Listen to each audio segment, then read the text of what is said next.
Oh, hey guys. Thanks for joining me on this fantastic Drew's Day. Hope you're having a great start to your week. Got a fun one for you. Of course, we got all your pop culture headlines, all the sports news you can handle. We also got a top 5 90s country song. It painstakingly deliberated over this to get it down to 5 and an honorable mention. But it was tough, and I hope you appreciate it.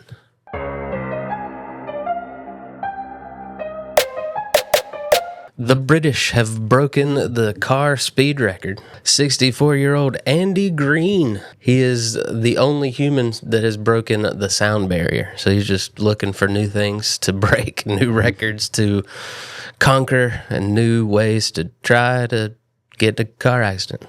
He was able to break the record with 2 hydrogen internal combustion engines that combined 1,600 horsepower. He got up to 406.32 miles per hour. I hit my Oldsmobile Cutlass at like 120 one time, and the whole dash was shaking. It was like, we have nothing left to give, Captain. Rare Nintendo video game cartridges were found in Wisconsin. Apparently the guys had them for a little bit, didn't really know what he was sitting on, but he somehow has accumulated a collection of 97 absolutely pristine copies of Super Mario Brothers and Duck Hunt, the two. So that's awesome. Those cartridges released in 1988, and he's got 97 copies. The question is, do you have enough Duck Hunt guns to go with it? An Arkansas high school student spent almost an entire football practice with a snake in his helmet. That's right, a snake in his helmet. It was poisonous, by the way, just to add a little spice to the story. An hour with a cottonmouth in his helmet. No bites. Apparently the snake just wanted to enjoy the football practice. Apparently the snake just wanted to relive his glory days. I just want to practice, man. I don't care about a game. I just want to go to a practice. I don't know how that football player returns to normalcy. I would check my helmet every which way after that. I still look at the toilet before I sit down on it because of that King of the Hill episode where they had the snake in the sewer system.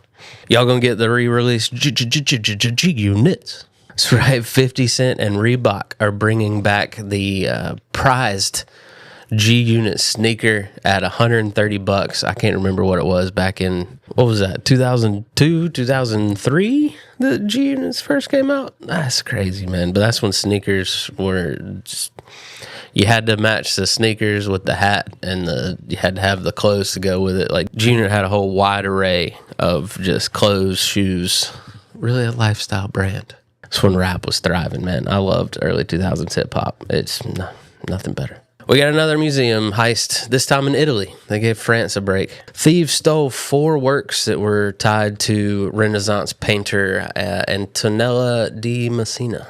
They bypassed the alarms and security system Saturday evening at the Mummy Museum, making off with 3 of the 5 surviving panels of the San Giorgio Pollice.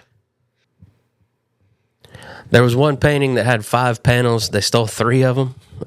2 were found hiding behind a wall after the dust settled. Those paintings were dated back to 1473, so they got a lot of history there. They're going to be worth something on the black market. They also got 2 paintings, a double-sided panel that had the Virgin Mary and a dead Christ on it. So that was removed from a armored display case. The renewed focus on this particular painter is because one of his works just sold in New York earlier this year for $14 million. So I guess the thieves were like, we can get a little something for the rest of the stuff, right? They do appraise the paintings that they got away with to be about $80 to $90 million US. So, did you remember when they told us crime doesn't pay?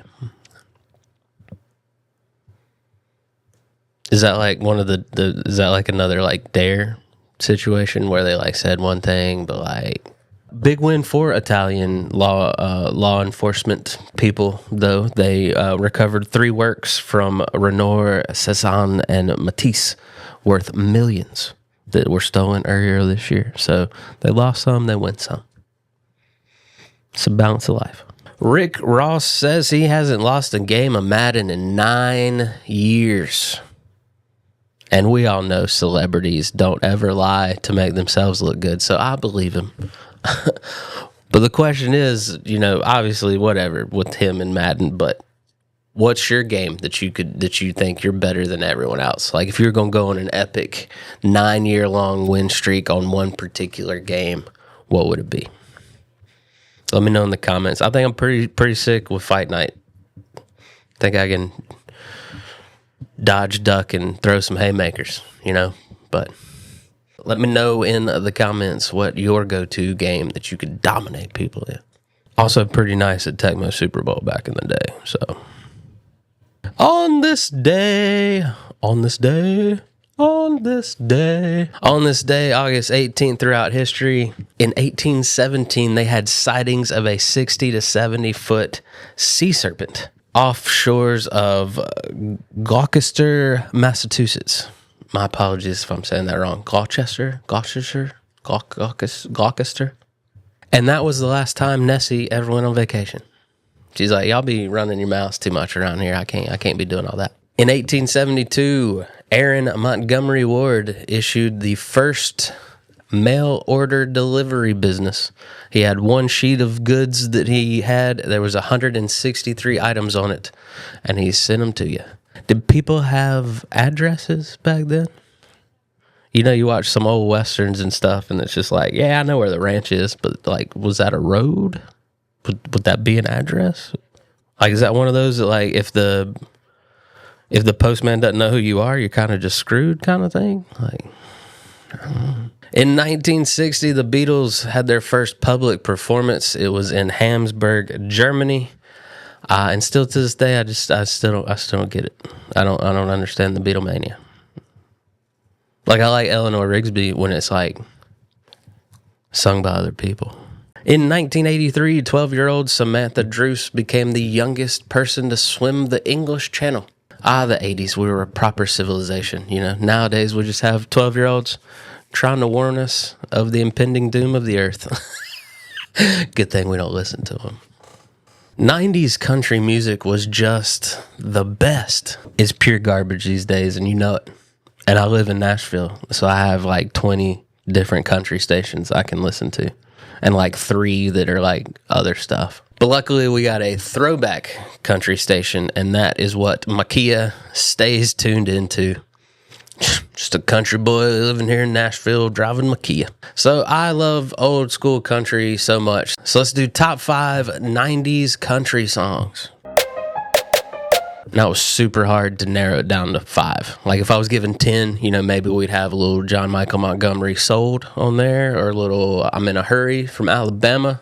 We definitely would have Alan Jackson, Chattahoochee on there, but I had to whittle some away. Shania Twain, I Feel Like a Woman, like so many great songs, Strawberry Wine, Watermelon Crawl. I could have gone on for days with this list, but I finally whittled it down. So I hope you appreciate how hard I worked on this. It was like half a day at most, really. I took a lot of breaks. Honorable mention, it is Reba McEntire, Fancy. Such a sad song, so it does get ding points there. But when I was a little kid, I just enjoyed the song. I didn't listen to the words and what they meant.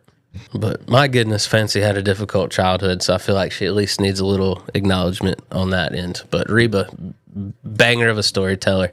I loved anything she put out there. The duets with Vince Gill. Reba, to me, is the princess of country music. Like if Dolly's the queen, Reba right there with her. At number 5, it's Brooks and Dunn, Boot Scootin' Boogie. So hard to even just pick one Brooks and Dunn song, but this gets the foot tapping every time. The dynamic duo of 90s country, I loved everything they put out, man. For a long time, I didn't know who was who, and it was kind of fun that way. But, I mean, single-handedly, Boot Scootin' Boogie kept 90s line dancing around well past the turn of the millennia. Did I use that right? But 2000s, was that the millennia? At number 4, it is Joe Diffie, Prop Me Up Beside the Jukebox. We all worry about what happens when we pass on, but this song is too good of a vibe that we ain't even worried about that, If I die, just keep me going. I don't want to leave this party yet, and I'm in it. And if I die from partying too much, Just put me up by the jukebox and people have to still come and talk to me when they pick into music. Also, Joe Diffie, pickup man, could be in this spot too. Joe Diffie was that dude. Number 3, it is Garth Brooks, Friends in Low Places. Now, this one is a little bit close to my heart because I grew up in a bougie place while not being that bougie myself. So I love the idea of going up into just fancy situations and not being fancy yourself, and you make them feel awkward. Nah, you being you. You don't need to be awkward. You being true to yourself. You know, they're the ones putting on the masks. So I think it goes without saying, the underlying tone of sticking it to the uppity fancy crowd just lights me up inside. Number 2, Tim McGraw, I like it. I love it. I want some more of it. My 10-year-old self could not believe that my favorite baseball team, the Atlanta Braves, got a shout out. Like, I didn't understand this song whatsoever. Like, hanging out with your lady and it's affecting the rest of your life because I saw it. No. Didn't understand that till much later in life, but still was a catchy song. Tim McGraw was that dude in the 90s, and he was just getting started. We didn't even know it, and I love this song. I had it on repeat. I had one of the top country hits cassettes from the mid-90s, and I just kept it going. And number 1, our winner in the countdown this week, it is Toby Keith, Should Have Been a Cowboy. I have never in my life wanted to be a cowboy. I don't like horses. I don't trust them. I don't like them. I don't know what to do around them. So I just stay away from them. And I truly think those hats are silly. I said what I said. But when this song comes on, a little bit of me wants to be a man of the Wild West, carrying my 6-shooter on my hip, sleeping underneath the stars with my sidekick, you know, begging Miss Kitty to run away with me, bathing in tubs outside. I would have eventually gotten over the horse thing. I would have learned to ride horses. I mean, it was your main mode of transportation back then, so I would have dealt with it. But that's our countdown this week. Thank you so much for checking it out. Let me know what 90s country songs you love. Be civil about it. We're all just having fun here. Let me know which you would put in your top 5, and also let me know what top 5 to do next. Now let's talk some sports. Russell Westbrook finally calls it quits after 18 seasons. Just a triple-double machine. The Lakers sell for $12.5 billion. That's a majority stake. That ain't even the whole shebang, because Jenny Buss is pissed at her siblings, and she doesn't want to sell the rest of the remaining stocks to Kushner and other rich people. But it sold for $10 million last year, $12.5 this year. So people are like, did they just flip the Lakers? But if this goes through and Kushner and company are the main owners, or the owners, I guess, I hope they tank. I hope they're the worst franchise in the NBA. And that's not even because I'm a Celtics fan. We got our own private equity problem. Dennis Schroeder is now on his 12th team. He was traded to the Hornets for Trey Mann to go to Cleveland. So 12 teams. They're 30. Hey, man, keep chipping away. Play for all of them. Why not? Over in football, veteran wide receiver Keenan Allen is likely signing a 1-year deal with the Colts. It's not official yet. It is official that the Panthers are adding veteran tight end Darren Waller on a 1-year deal, so I'm excited about that because, you know, that's low stakes. We didn't give anything up for him, so let's see how it plays out. Seahawks signing 3-time Pro Bowler cornerback Witherspoon to a new 4-year, $132 million deal, so pays to be that lockdown defensive back. We've got a couple of injuries. The Bucs wide receiver Abuke is dealing with a toe injury. The Cardinals running back Jeremiah Love, their high draft pick that they're putting a lot of hope into, dealing with a high ankle sprain. And unfortunately, the great comeback that was Jamal Adams is out for the year with the Vikings after tearing his ACL. So you hate to see it, man. Jamal Adams was that dude, and he played pretty good last year. So you're hoping to see what he could do with Minnesota. So that sucks, man. In baseball, did y'all see that rookie hit 3 home runs in his first game? It's insane, right? Cardinals rookie Joshua Baez, first 3 at-bats, 3 home runs. Of course, it's never been done before. It'll be a long time before it's done again, if ever. But, man, first 3 at-bats, got 3 home runs on the. It's crazy. Lieutenant Dan Swansby is out for 4 to 6 weeks with an oblique for the Cubs as they try to get past the Brewers in the Central. The Brewers and the Rays are on top of the NL and AL respectively as we march towards October. Ronaldo let it come out that this is probably his last season. Probably being the word here. He didn't say official or dead set, and he said probably. I mean, the guy gets married and it all changes. Am I right? Nah, good for him. I mean, how much money can you possibly make? You know, like his generations are going to have to worry about money. Like, go enjoy your life, bro. Arsenal getting the first trophy of the year, winning the Community Shield over Man City, surprisingly 3-0. Like, it wasn't even that much of a contest. So, Man City got some things to figure out with Pep no longer at the helm. Premier League starts this Friday with Arsenal kicking off.